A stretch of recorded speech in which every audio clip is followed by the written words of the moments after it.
Lots going on. We're going to have a good conversation about public-private partnership, if you can say all those 3 Ps real fast.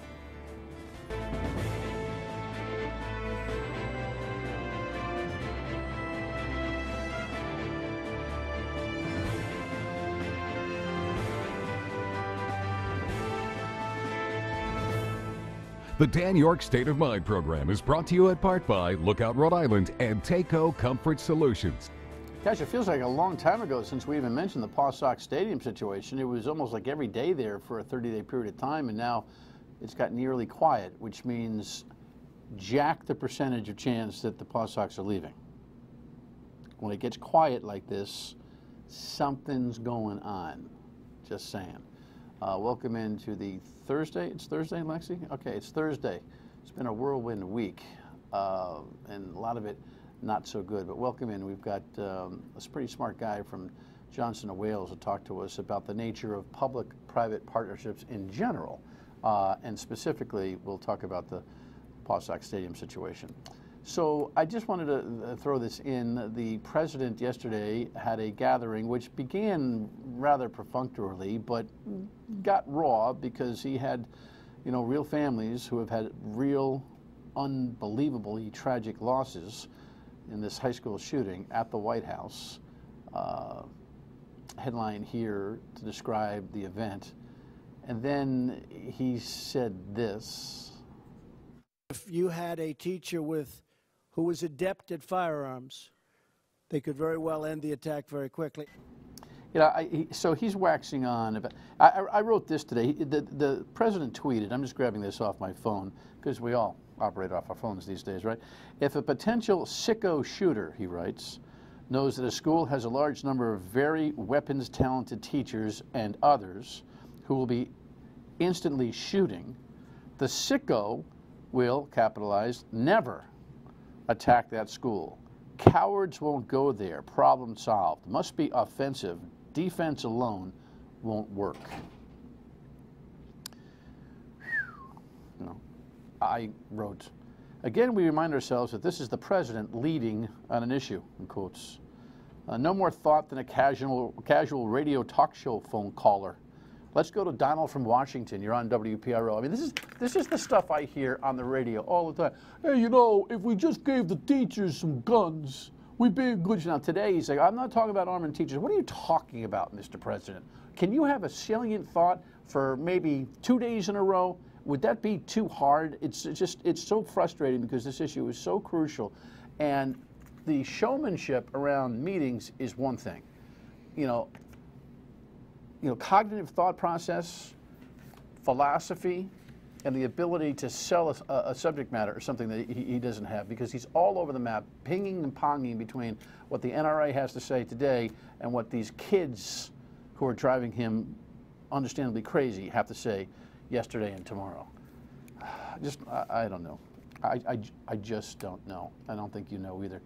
Coming home, we've got this really weird situation that developed and has now, I guess, met its finality, maybe, in the State House.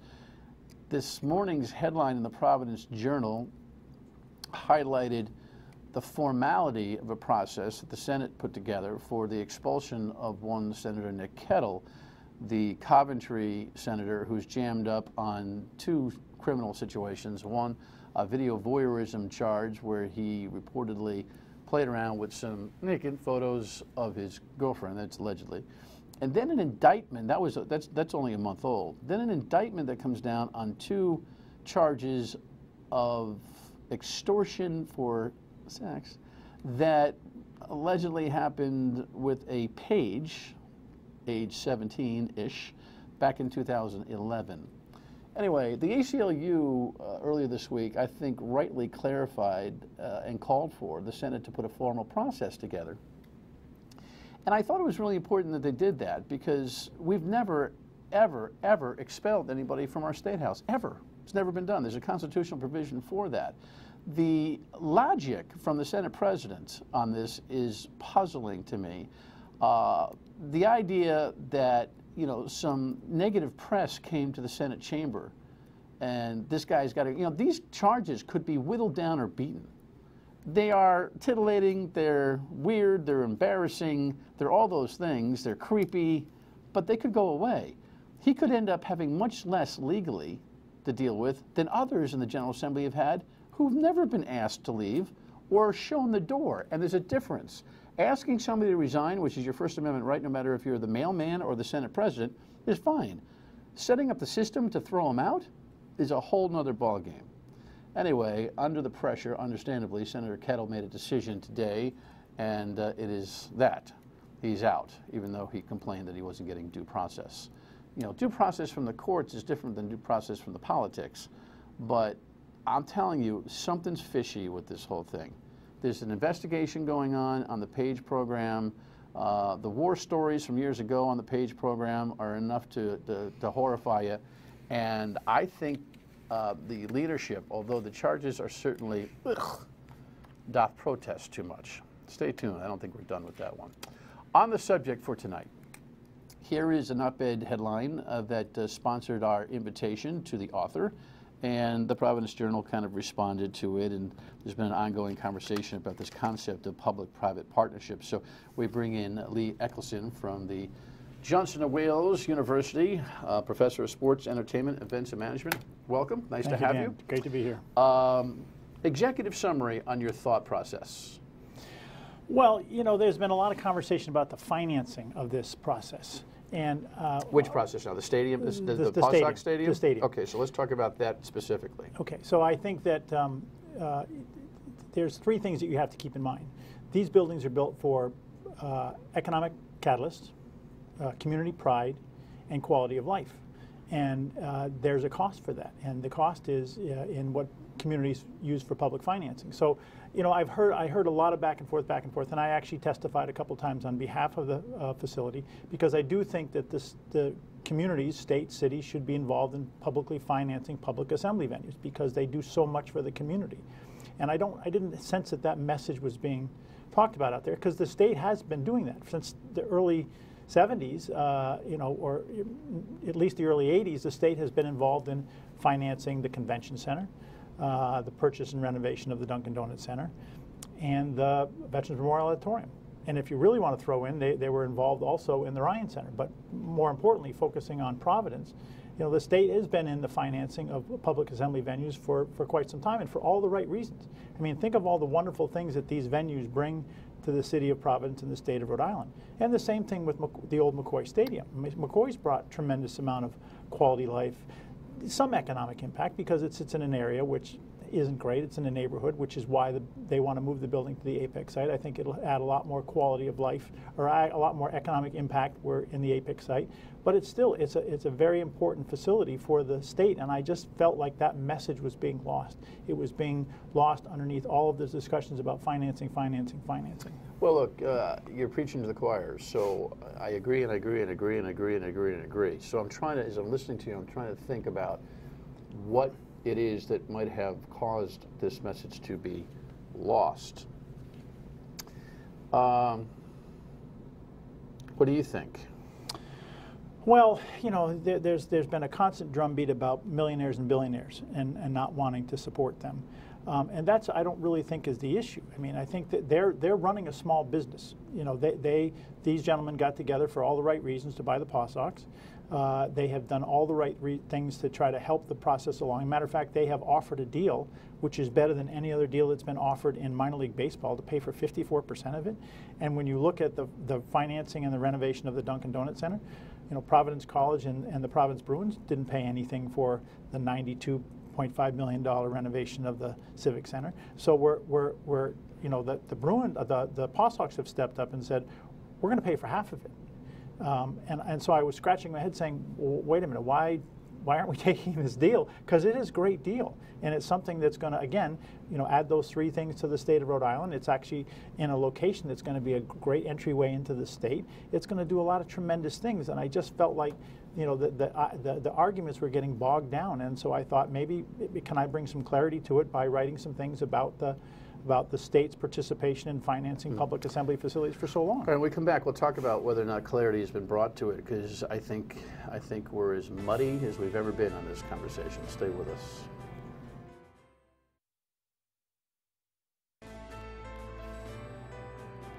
arguments here, I think, are perfect. Your energy has been low level. You haven't moved your chips all in on this Paw Sox Stadium, do you? What more could I do? I'm out every day stumping for it, among other things. Look, this is important, but there's a lot other things on my plate. My team, my commerce team, spent months negotiating this deal. About a month ago, the Governor Raimondo, and of course she's been extremely quiet.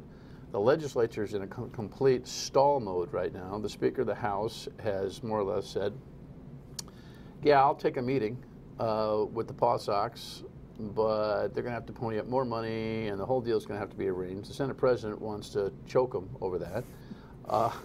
You know, the Senate at least has done its work on this.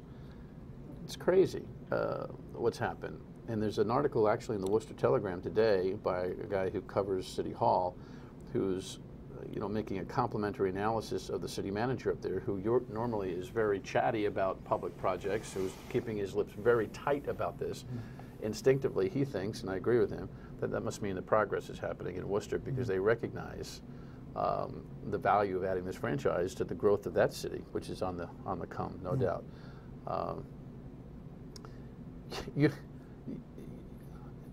The points that you're making are all salient, and again, it's a preach to the choir thing.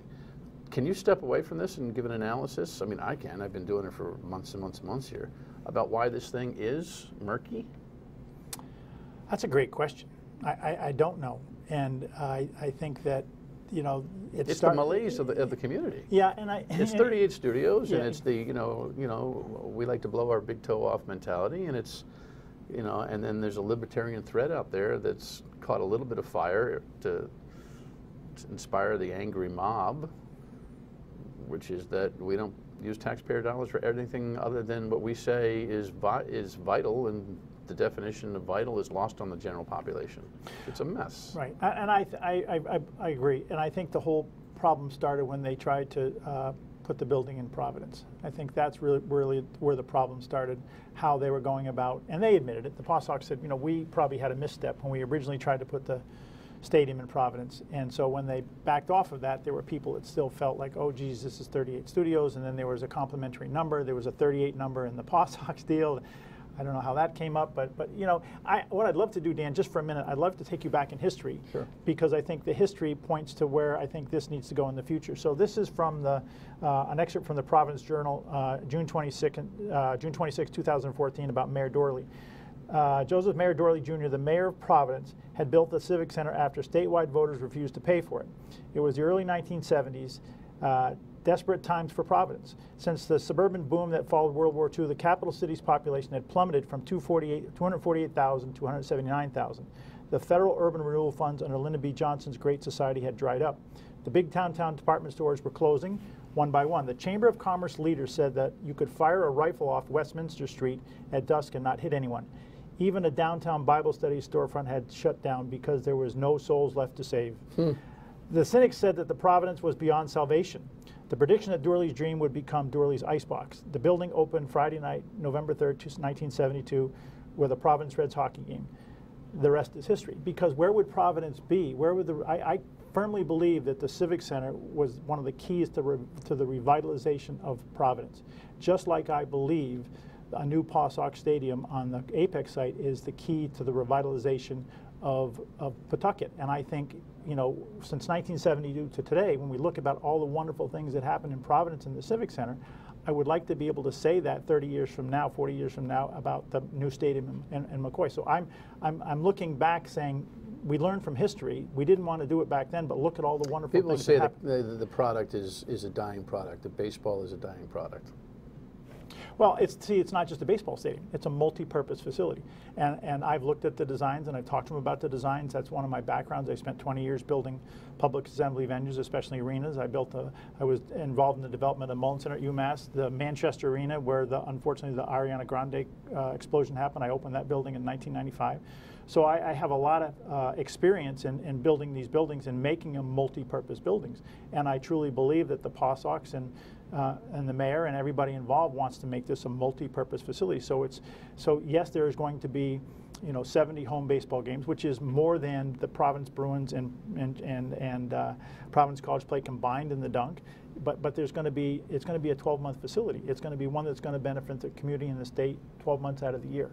And so I think people are fixed on the fact, oh, it's just a baseball stadium. Well, it's not just a baseball stadium. It's a lot more than that. And well, it's primarily a baseball stadium. True. And there'll be outdoor venues and outdoor concerts. And sure. I also don't subscribe to the idea that AAA baseball is on its way out. I don't believe that. I don't either. And there's no data to support that. Correct.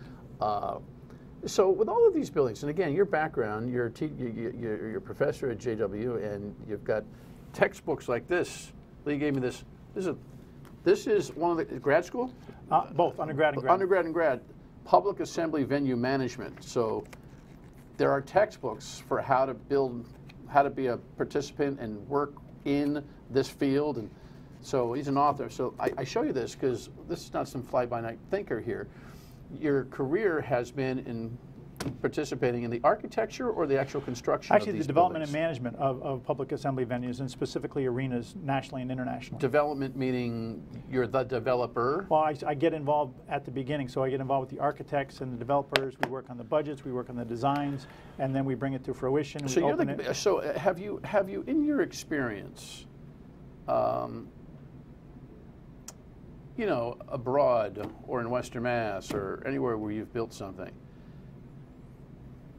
had to deal with a political agenda that had nothing to do with the arguments for and against the actual project's pro forma, so to speak? No, because the buildings that I was involved in, everybody knew why we were building them. When we built a building at UMass, which is a little bit different philosophy than building one in Manchester, England, building a building at UMass was the same reason they built the building at URI, recruitment and retention. Those are very important buildings to be on those college campuses. When you build a building in Manchester, England, or Providence, wherever, it's economic catalyst, quality of life, community pride, and so for all the right reasons, the projects that I've been involved in were already on that positive leading edge. This is the first time I've seen a situation where people aren't sure what the value of this building means to the community and to the state, and so that's what I tried to do. I wasn't trying to get into the argument. I was simply trying to point out the obvious, that there's a tremendous amount of benefit to having this baseball stadium in Pawtucket. Here's the Rhode Islander question watching right now. Are you looking to get involved in this project?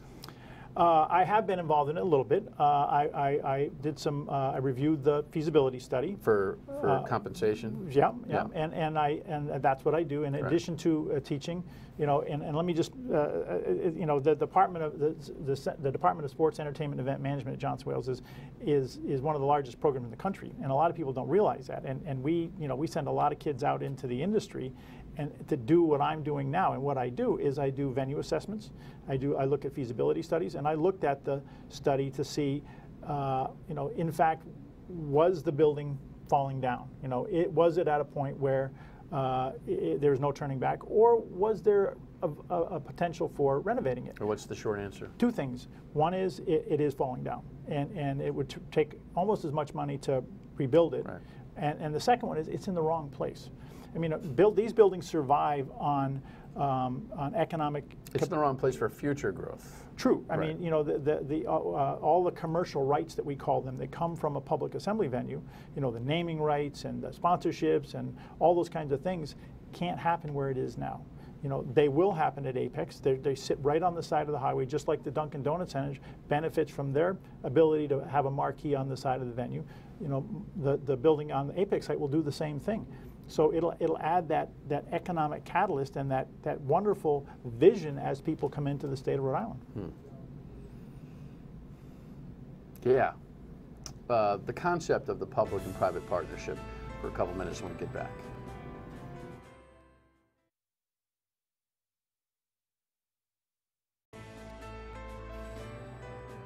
The Senate bill is dead in the House, as written. The Senate bill is dead in the state of Rhode Island. 2/3 of the Rhode Islanders do not support it, and therefore the House will not support it.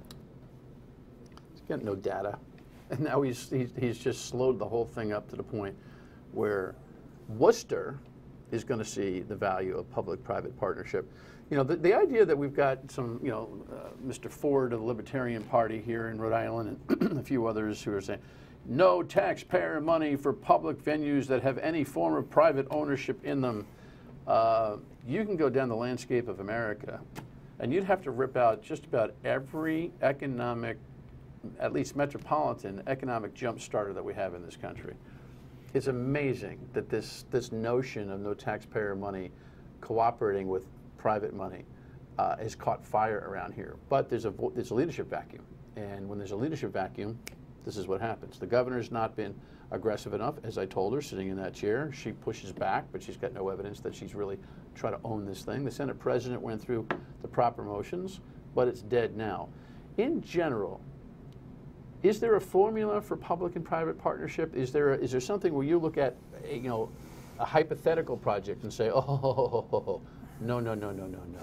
I think every community is different, and every community sees a different value depending on the public assembly venue they're building, whether it's a theater, a convention center, an arena, a stadium.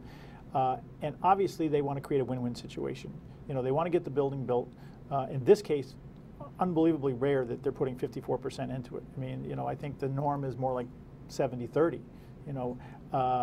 And they're rich, they can afford it, they should own it themselves. You know, some people have brought up things like Gillette Stadium. Well, the NFL is a whole different animal. I mean, you know, the Crafts owning Gillette Stadium is nowhere near. That's watermelons and apples, not even apples and oranges.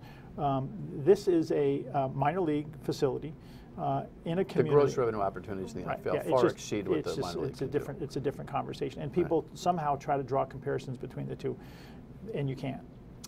Well, how long do you think it's going to be before the folks in Worcester say, Professor, any chance you can come on up and give us a read up there? Have you looked at the Worcester opportunities, by the way? No, I mean, I followed it in the newspaper. I've talked to people in the industry about it, you know, and which is one of the reasons I wrote the article that I did, because I really don't want that to happen. I really want people to try to focus on this is, you know, one of the 4 most important public assembly venues in the state. You know, excluding URI, because obviously the Ryan Center is further south. But when you talk about actually you could consider 5 PPAC, which is a whole different financing. But Vets, Convention Center, Dunk, and you have to add this facility in there. It's an extremely important venue for our state. It's our second professional franchise. There's also some Pawtucket bias too. There's in a state that's 50 miles long and 35 miles wide, that there can be this kind of, you know, elitism in terms of attitudinal disposition about fellow communities cracks me up. I mean, you know, a vibrant Pawtucket with a vibrant Providence builds a corridor that is unique and wonderful. Absolutely. Yeah, but the guy in Johnston or the guy in Burrville doesn't really care. But we'll figure it out. Sooner or later, this is going to come to a head, and hopefully your arguments prevail. Thank you. Appreciate your visit. My pleasure. I think enough said. Stay with us. Final word. Actually reminds me that tomorrow night we have millennials. It's kind of like serving up a dish. You know, we got millennials coming on tomorrow. They happen to be a whole generation, but I like to tangle with those who are in the generation. But unfortunately, we have some serious issues that the country is facing, and there's always a millennial thought process. So we'll have some fun and we'll tackle some tough stuff. Come up tomorrow night. You'll see on the radio at 3 on WPRO. I thank you for watching. The professor made sense. What's your argument? Good night.